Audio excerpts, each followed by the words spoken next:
This is Beyond with Heather Tesch, where we examine near-death experiences and life itself, hopefully making this life a little better. Thank you so much again for joining us. This is part 2. If you haven't listened to part 1, do that first. We are talking today to Wayne Morrison. And Wayne, thank you so much again for being here. And thank you again for letting me be here. It is great to have you. I want to go back to something that we talked about in part 1, and that was the being of the highest order. Yes. You said initially you did not know who that was. You thought maybe it was Correct. God, maybe it was Jesus. Yes. But later you did come around to think that was Jesus. Why did you evolve in that direction? Again, it was a lifelong tug of war with me and Jesus. I don't think it was on Jesus's part. I think it was mine. I just resisted because I adhered to the Western ideas of proof and science, which, when I look at it, there is very little proof of anything. Even, I'm going to get off track, but I've said this before. I've said to people, I can prove to you, you don't know where you are. And people go, oh, no, I have charts, I have maps. I go, no, we don't even know where we are in the universe. It's just provable. It's not even a debate. So for me and Jesus, when I was in the Philippines, so I would have been in my early 20s, I had, which is very odd for me, a vivid dream. I'm one of those people who can go years without remembering any dream whatsoever. I don't know why that is, but it's always been that way. But I had a very lucid dream, you would call it. And I was huddled with some people, and I was feeling this arrogance, this cockiness, but I didn't know what the subject was. And the people were saying to me, but what will you do when it happens? And I would say, I'm all set. Don't worry about it. Then all of a sudden the skies got really dark, and there was this ominous sound, which was very similar to that tunnel sound I described. And people went running behind these rocks. We were all like in this, I guess, a barren field, and there were rocks, big boulders. And they went running behind them. And when I looked, there was a man dragging a cross. And it was not a wooden cross. It was a stone cross, huge. And he was being whipped. And I looked at him, and I ran behind the rocks, and I hid as he went by. And that bothered me. It's always bothered me because it didn't make any sense. I wasn't raised that way. I wasn't raised in any religion. But over the years, I started looking at what this man said thousands of years ago, and I thought to myself, I mean, these words are like diamonds that existed at a time when people, nobody was literate. I doubt the historical Jesus would have been literate, as in could write. And yet he seemed to have all these parables and ways of saying things. I mean, we use them all the time in our lives. I mean, how easy to see the splinter in your neighbor's eye, but not the plank in your own. And there were all these things would stick in my mind. And I said, what's going on here? And I felt myself pulled that way. And the short of it is that as I felt like I was willing to maybe accept it, a woman named Lilia came into my life because she wanted me to be on NDE radio. And I told her pretty much what I was telling you. And she said, well, why don't you just finally accept it? And I thought to myself, she's right. I've been fighting this. So now I do accept it. I do accept it was Jesus. I believe it probably was. And I think of Jesus, the way I think of Jesus isn't as this, I don't know. I don't want to offend anybody, but if I said something negative about Jesus, I don't really think Jesus would care. I think he's probably the elder brother who got, he agreed to do something that was pretty big, which was to start. He makes this statement, and I'll be honest, I've never read the Bible, but I've read pieces of the Bible. And I was just recently reading, and he said, I have come to bring the kingdom of my Father's kingdom of heaven to earth. And I think that a lot of the disciples and people thought they were going to get, a kingship, a governorship. But I look at it and I go, no, I think he was starting what we are all doing now. And we just can't fathom the time that it would take thousands and thousands of years. We're stuck in this concept of time. And so I think he really was starting the kingdom of heaven on earth. But I personally don't believe it so he can sit on a throne and boss us around. I think it's the exact opposite. I think he's one of us, and he was an enlightened one. There may be others, but he's the one that I accept was enlightened by God and could see through the illusions that I think if we all saw through, we would, our bodies would cease to exist. So, And possibly why so many people have a hard time believing in him is that man has projected so much on him that probably isn't really true. yes, that was always a big problem for me. I mean, and I have friends and relatives who see it that way, and and you come to certain, I've heard people say, basically Jesus is going to get you, and the spirits I met, assuming that's Jesus, they're not here to get you. They're here to help you in each and every way, to help you, to help everybody. These are beings of infinite help. They don't want anything but the best for us. And like you said, mankind, I think, has got this concept that we're human. And until we give up the idea that we're human, I think we're going to be stuck in this to some degree. It's going to, I hate to get caught up in time, but I think it might take a while before we all, and that includes me, come around to accepting we're not human. We are God. We are the very creation. There is, when I say I'm God, I know I'm God. I am not God alone. I am just a part of God. I believe a butterfly is. I believe the mosquito is. I believe the snake, the water. I believe it's all part of God. This is all an infinite creation. And how that is, like, if that was shown to me, I don't remember it. It might have been, but I feel like there were probably things that were taken away from me because I clearly can't remember why. They must have told me why I was coming back to Earth because I agreed all of a sudden. And I have no idea, no memory of that. There wasn't anything I could remember. I just remember going, okay, I've agreed to come back. But then I chickened out. Like I told you, I was trying to get back right away. But thankfully, I think somebody had to come down and interrupt that. Is that frustrating at all that you were there and you felt like you had all the answers and you knew all this knowledge, and then you get back here and you're like, I can't remember it? Well, just imagine you're trying to kill yourself, and not out of hating your life, but because of the wonderful joy you had there. And what's left to come, I think we just have to get over the time thing. I think, especially me, I only have this much time. How will I get to this stage? I got to get to this stage. I have in recent days just been more accepting to go, everything is unfolding as it should, and everything is happening for my good. So when I get frustrated too much, I'm only human. I do what everyone does. I get angry. I get frustrated. I'm certainly no saint. I'm just a normal person. We are impatient beings. Yes. And I've just come to the area of my life where I understand that God has been watching over me, his angels, its angels, if you prefer no gender, because I don't know if God's a gender, I don't even know. But I believe that God has been watching over me and all of us, and it's my accepting it that has made my life easier, even though my physical body is getting older and it's not as physically fun as it was, a couple decades ago.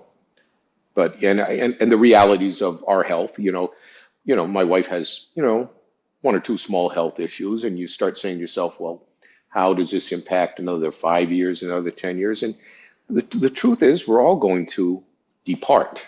I hate using the word die because it has so much baggage with it, but we're all going to exit here. That's I'm not the guy who has to tell anyone that.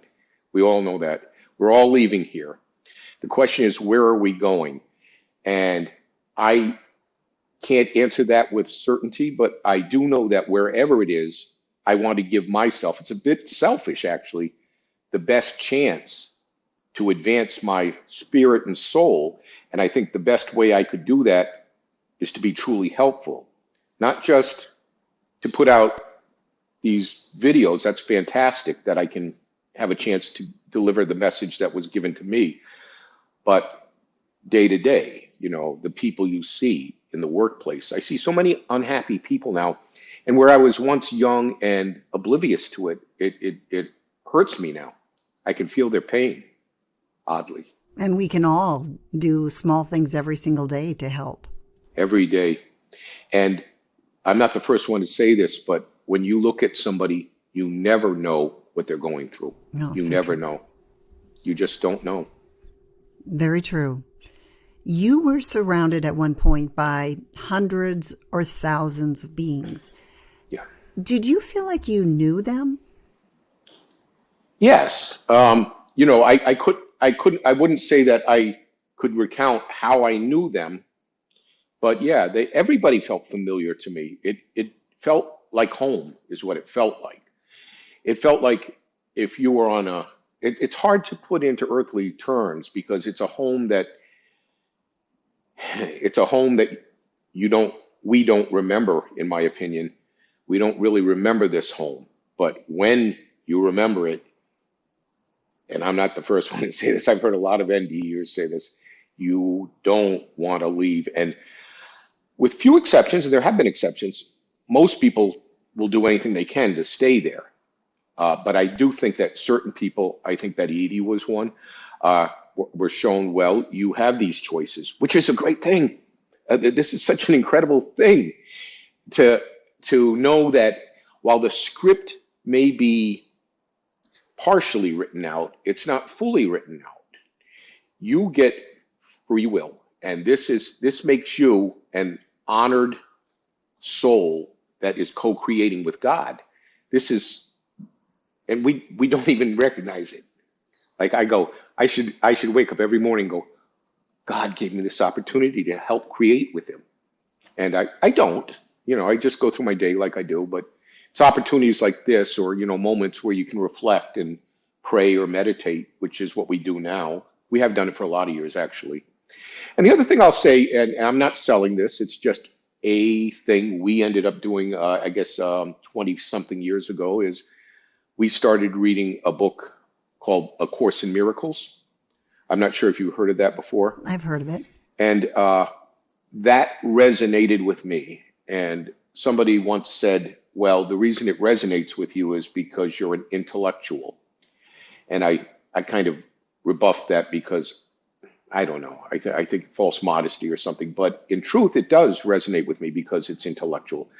Whereas other books might resonate for different reasons with different people. But for me, The Course in Miracles is so, when I say intellectual, it's basically a book about your mind being the spirit. And for me and for my wife, it works.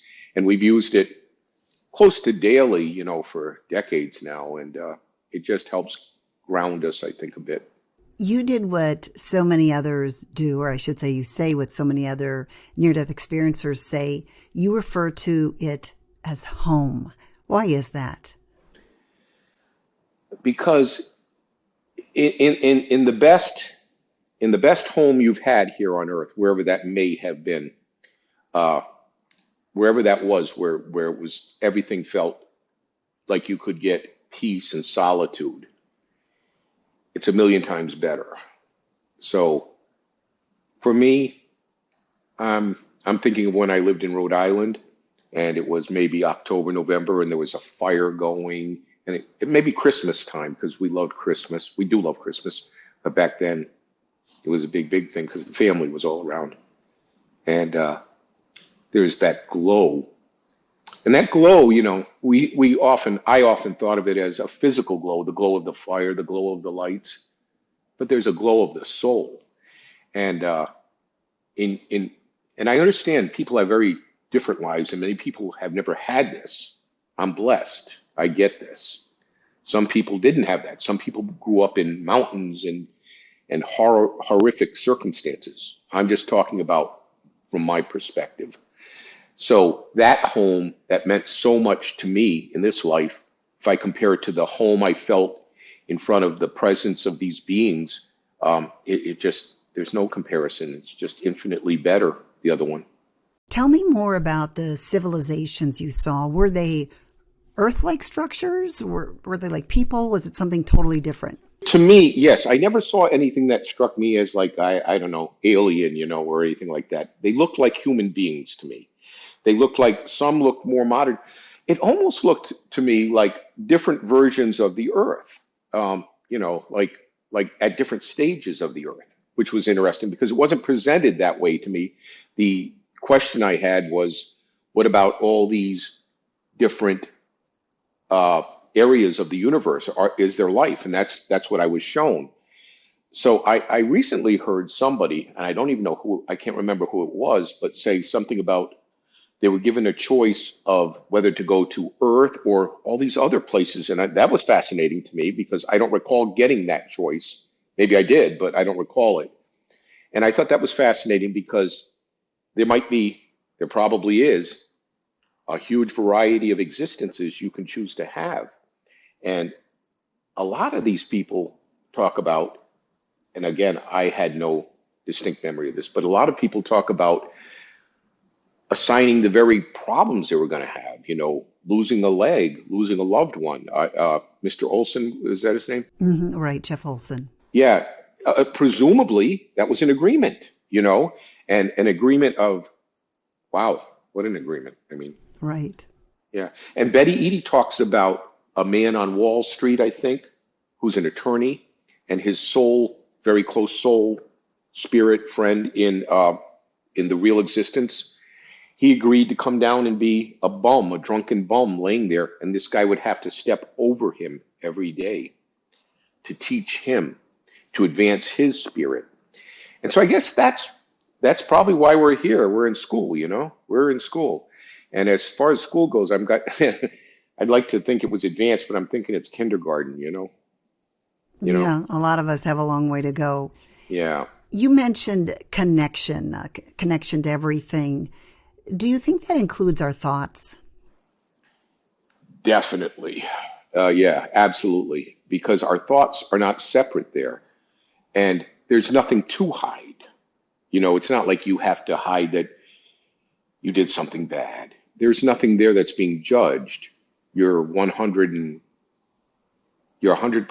in the clear. You've been exonerated before you even showed up in court.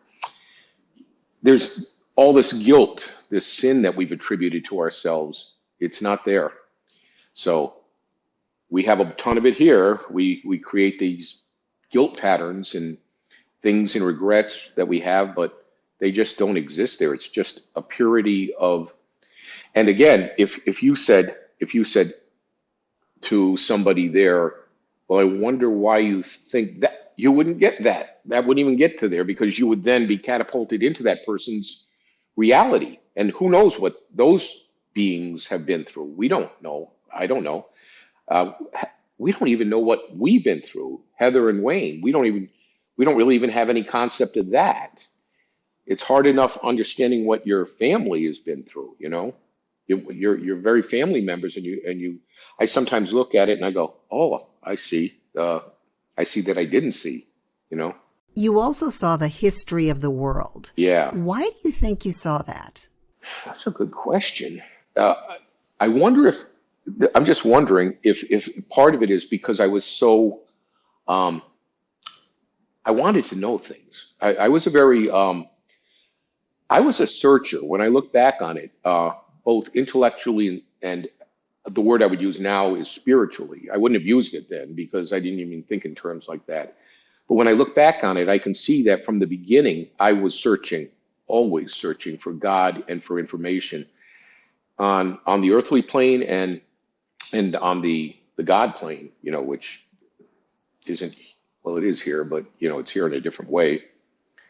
And I think that I just wanted answers. I was just such an inquisitive kid. I really wanted the answers to everything, truly everything. I wanted all the answers. And that question first started with, I think a lot of us have probably done this. I certainly did it. It's one of my earliest memories. Why am I here?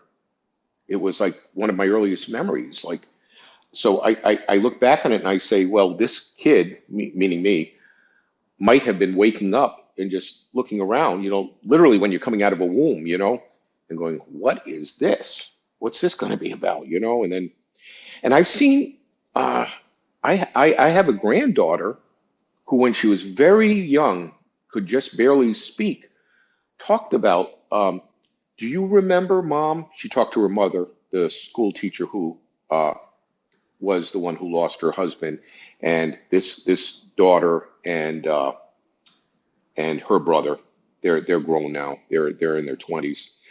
But she was a very little girl, and she would say things like, "Do you see the angels flying around here?" And I just thought at that time, I just discarded it. I said, "Okay, that's just kid talk."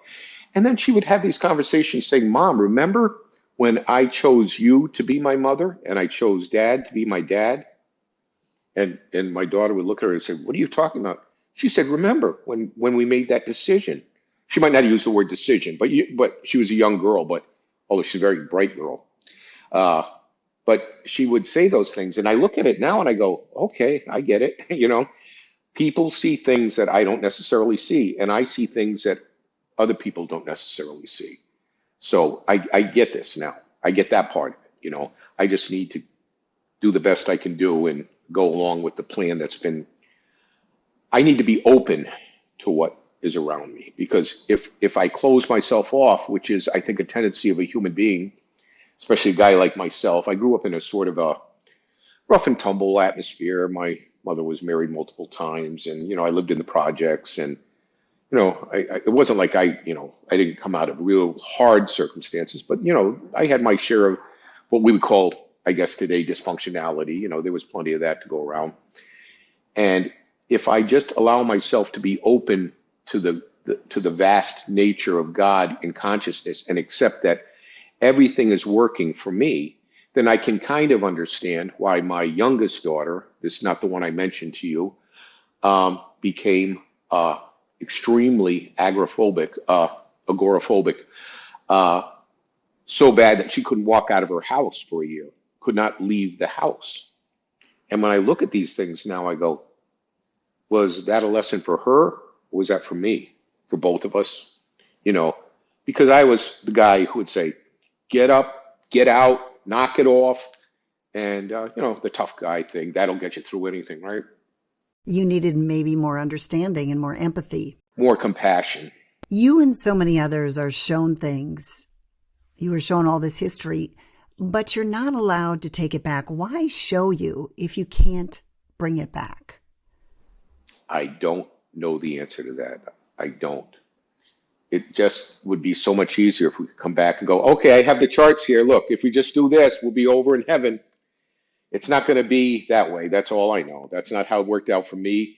And even when I listen to other people, it seems like most of them, although not all of them, but I think most of them have had pieces of information deliberately withheld. I know Betty Eadie said she did. I'm not sure about Jeff Olson if he said that. And I do know that when I look at NDEs, this is how we roll in our house. We watch recipes on YouTube, and then barbecue recipes, and then all of a sudden there'll be an NDE. I'll go, oh, let's click on that one, because of my background and because my wife, she loves it, she understands it, and she embraces it. But I think there's this connection in the NDE world that now exists that, of course, I couldn't feel before, but people like yourself weren't there. And now that people like you and all these other people, Lilia, there's so many, there's thousands really, that are there, that I can now, without any arrogance, say that we have come to deliver a message. And so by we, I mean people who have had NDEs. And I would also say everyone will have an NDE. It's just a matter of when, And in some cases, people have had more than one. I only had the one. And we have come to tell people there is no need to fear. You do go on. There is no death. I think we are so locked up, we being the world, in the idea of birth and death, that if we can move beyond and understand that this is not the end all, it's not an ending at all, it's only a stepping stone. I see that as probably one of the big reasons NDEs are springing to so much prominence. And I do think they've probably been around forever. I think in biblical times when somebody said, well, where did it come from? My life flashed before my eyes from, somebody writing it in 1610. You go, what was that? Well, they probably had an NDE, what we call an NDE now. And, Amazing Grace, maybe whoever wrote that, maybe that person had an NDE. There's so many possibilities here. But back then, could you freely talk about that, without getting locked up in an asylum? True. Probably not. And now we're on YouTube. You were told you had a great mission. I imagine that everybody has a mission to accomplish. And I would imagine they're also oftentimes very simple, just as loving who we're with. Yes. I think somebody once said, it could have been Betty Eady. I use her a lot because I've read her books. She said that one of the moments that showed the purity of my love, I think she had simply knelt down and smelled a flower. And I went, what? Like that was one of the purest moments shown to her of love. And it's funny we're talking about this because years ago, when I wouldn't let my mind accept what I knew to be true, I had one of my grandchildren on my shoulders. You know how you carry the little kids? They're a couple years old on you. And her name was Maya. And there was a moment where she leaned over and smelled my hair. And that was just, on one hand, it was absolutely nothing. It was nothing at all. And yet, on the other hand, it was everything. It was as if we had connected in some eternal way in that moment. And believe it or not, someone took a photograph of that in my family, and it surfaced a couple of years ago. I recently asked, I said, can anyone find this photograph? Because now I'm willing to think about it, where before I was going, yeah, just push it off, don't think about it. But I know that was a moment of perfect harmony. Just those ones that don't have to have, like you were I'm actually saying what you're saying, that it doesn't have to be a big thing. You don't have to cure cancer or be president of the United States. In fact, it might not even be a good thing. It might be much better to just do some other things. She obviously wanted to get closer to you, and that was a way to get closer. Physically connected. And then I'll tell you another strange story, and I don't know who the person was. Oh my God, could it have been Jeff Olson? I think it could have been. I'm not sure. But I sent an NDE to my daughter, my oldest daughter, the one who lost her husband. And she said, did you see the part where he talked about smelling the hair? That was Jeff. It was Jeff. It was so powerful. This is so weird that this is coming up. Well, this is literally 20 minutes after I put this out, and she doesn't even know that I've asked this question about smelling the hair. She just watched that video. So she's going, you've got to be kidding me. Because these happen all the time now for us, these synchronicity sort of things. They just, they're beyond coincidences at this point. There's just so much going on that I have to accept that there's something at play, something's afoot, Right. By the way, for those of you listening, we've mentioned Jeff a lot, and I believe it's episodes 9, 10, and 11. And if you haven't watched it, please do it. It is really incredible. Something else I was curious about, Wayne, you saw history. Did it stop at the present, or did you get any kind of a sense of the future? I don't know, to be honest. I feel like I saw the creation to the end. But it happened so, centuries were going by in milliseconds, so, and somehow this is so hard to explain to people, and they get aggravated. They go, well, why won't you tell me the history of the world? Because I can't is the answer. But I could have then. if you'd asked me right there and then, I could have told you. Because I wouldn't have had to tell you. I would have just looked at you and you would have gotten the information I got. I wonder if you went through hypnosis or something like that, if you could ever recall some of that. I don't know. Or are you just not I've meant never to? really thought about it. Yeah. You might not be meant to access it. Yeah, I'm sure there's a whole lot of things I'm not supposed to know, you know, because I feel like you say, why didn't they just give me a big book and I could bring it back and go, okay, so if we read this, we can just, this is a whole thing. You know, this existence isn't, I guess on one hand, it's very simple. We just need to accept we're part of creation. But on the other hand, it could be overwhelming to a human mind to even begin to entertain that thought that somehow we're a powerful part of God. But that's exactly what I believe. And there must be a reason that it's a bit of a mystery, because God could come down and just say, hey, this is how it is. But that's not the case. Exactly. Right. Because there's that free will thing again. Because he could have just said, listen, I told you this is how it's going to be, like you just said, and you're going to follow the rules. Or else, because there are some people who kind of believe some of this, I will strike you with thunder, you know. But who I met there, those beings, there was no thunder. There was the opposite of thunder. It was warmth, grace, and salvation. It was acceptance. When you were looking at history, you said it happened very rapidly.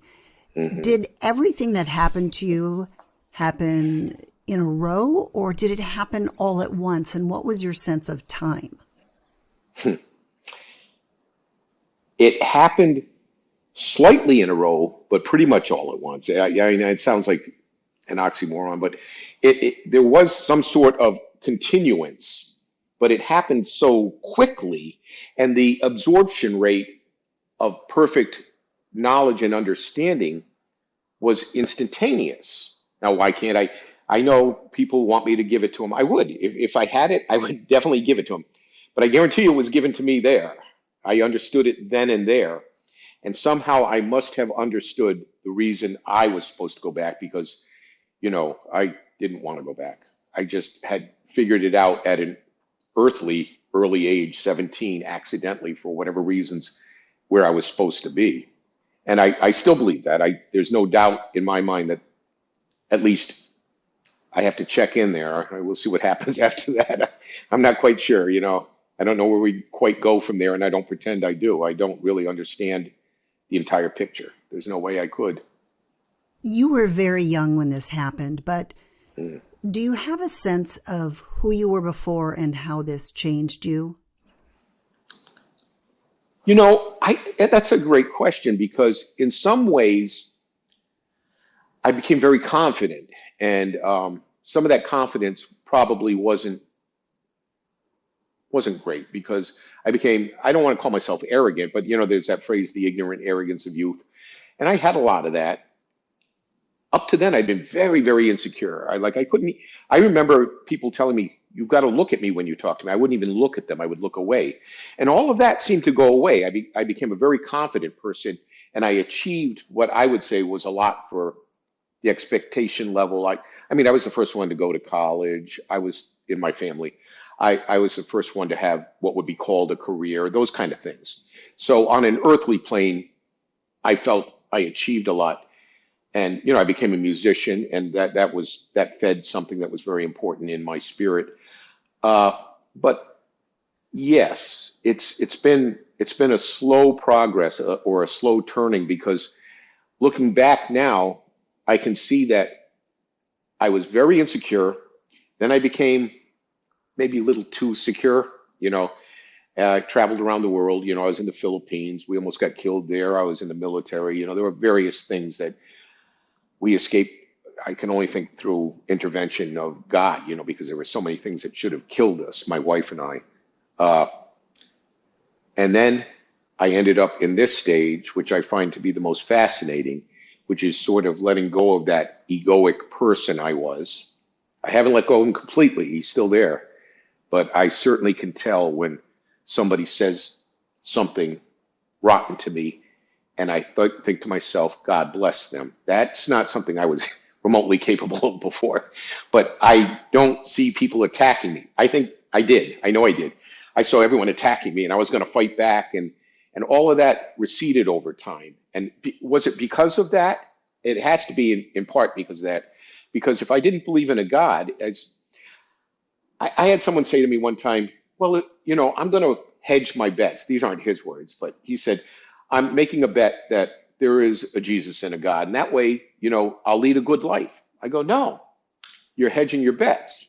I said, for me, I'm all in or I'm all out. Because if there is no God, then you should plunder, rape, steal, kill, do everything you want because there is no God. But if there is a God, then you should do what you think God would expect of you. That's the only way I could look at it. I couldn't be in the middle. I could never be in the middle. This is just my personality. So I had to be all out or all in. That had a lot to do, I think, with the acceptance of Jesus too. I think ultimately I wasn't willing to be 90% sure of Jesus. I had to, and the way I found to do it was just simply, it doesn't really matter to me if his name's Jesus or Joshua or what his name is. It doesn't really matter. That connection, that recognition that we're all part of one thing. So that solves it for me. What is the most important thing that you learned As a result of being there? as a result of being there or Yeah. evolving? Well, really, it's the same answer, I suppose. Yeah. Right. It's when my soul did cartwheels in the air, and I understood that the myriad of complexities I had created up to the age of 17 as to why I existed melted away to one thing, and that's love. And the love that was expressed, it's very hard to talk about here because we mentioned this, the symbol of a symbol, and no one really gets what you're saying. I can't relate that love. I'm trying to, because this is my mission now, is to be part of what was shown to me. And it was such a simple answer. I mean, I just can't even explain. And it was like I wanted to slap myself in the face and go, oh, that's all it really is. It's not complicated. We complicate everything. We build all these empires and mazes all around us. We do that as people, as mankind. But the real answer has nothing to do with any of that. It's really just do unto others as you would do unto yourself, and it's all going to be solved just that easily. When you were flipping in the air, you said earlier something that I love because it doesn't always come across in these videos because we're talking about serious things, but I love to laugh and I love to be around funny people. And you said that God has a sense of humor. Yes, and if you think about it, if you believe in God, if you think about it, of course he has to, or it has to, because how else could we have it? And so the enjoyment and joy and humor is infinitely there. I mean, he wasn't laughing at me. I could feel his joy. I could feel that connection. He was overjoyed that I was overjoyed, and he was laughing like you would laugh at a little baby going, oh, they're trying to do this or trying to do that. It's going to take a while, but they're going to figure it out. And they just got the greatest treat they could get, which was to find out the meaning of life.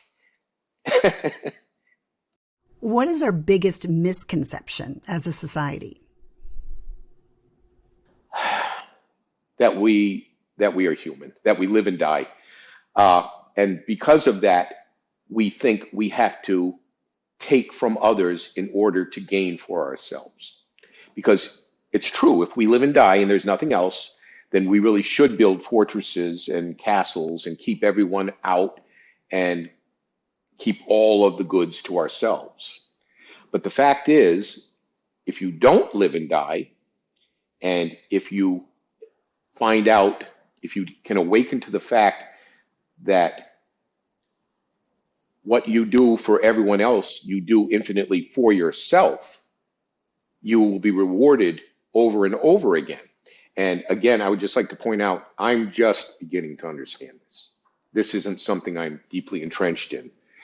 I feel like I'm just awakening to these thoughts that I feel like I've been a withholder my whole life. I really have, emotionally and in other ways. This is mine. I don't want anyone to have it. I'm going to keep it here. I'll keep it for my family. But I'm I'm letting go of those things because some people say Satan. That's fine. I have no problem with their beliefs. I'll call it the ego. I think the ego is man-made, and I think the ego is what we're using for the most part in order to construct our reality around ourselves. I think the ego has constructed this reality, and the ego isn't a thing as I think of it. It's just a thought system. It's a system you buy into. So you either buy into the idea that you are material and part of the ego and you turn to dust and die, or you buy into what Sting said years ago, we are spirits living in the material world. And that's how I see it. That makes so much sense. Wayne, you mentioned that you were a musician. Can people find your music somewhere? Excuse me. Yeah, I'm on Spotify. There's an album there called The Finish Line, and there's various things on YouTube. I'm no longer a practicing musician. I just do it for fun and the occasional gathering down here where I live in Florida now. But there's some stuff out there, and you can look for The Finish Line, Wayne Morrison. That'll pop up, and it's probably on Pandora too. I don't know. There's different. I know it's on Spotify because I've seen it there. I listened to it and I enjoyed it. I found it on YouTube. Oh, you did? I did. Oh, yes. good. Yeah. Yes, very nice. And that's the kind of music I play. And Lee Whitting asked me a question that I inaccurately answered when I think back on it. He said, well, did you ever write a song about your experience? I said, no, I didn't. But there is a song on there called Looking East that when I look at it in the years since I wrote it, it clearly came from the unconscious and has a lot to do with that experience indirectly. Like I say things like, what in the hell did I even come here for? I say things like that, and standing between providence and eternity. So I do think Looking East on that album does kind of point to that experience I had. I'm going to take a listen to that, Looking East. Thank you. Looking East, yeah. Looking East. Do you have any parting words for the people that are listening to us? Yeah, I don't, but I'll make some up. I just want everyone to know that they are free from the fear of death. I understand if you're afraid, and I'm even willing to say, and probably it will happen to me when those around me die and I die, face my death, if it should happen that way, I will have human fear. But I just want them to understand that those of us who have had NDEs and come and give this information don't do it, for the most part, as far as I know, for any ego gratification or for any monetary reward. We just want everyone to relax and understand you can give up all those crazy thoughts that you have to be tied to this existence. You can do a good job while you're here, do the best you can do, and it's going to vary for all of us, physically, spiritually, and mentally, but we're not tied to the human frame. We are not this. We are something far grander. We are spirits living in a human body. Exactly. Wayne, I cannot tell you how much I have enjoyed this conversation. It really has been wonderful. It really has. So thank you so much for being here. Oh, thanks. I appreciate it. It was great. Thank you. Thanks for joining me on Beyond with Heather Tesch. Please add comments and questions you'd like future guests to answer. Also, if you liked what you heard, please hit the thumbs up button and subscribe. That'll help keep this podcast going. You can also go to Beyond with Heather Tesch to look for more episodes.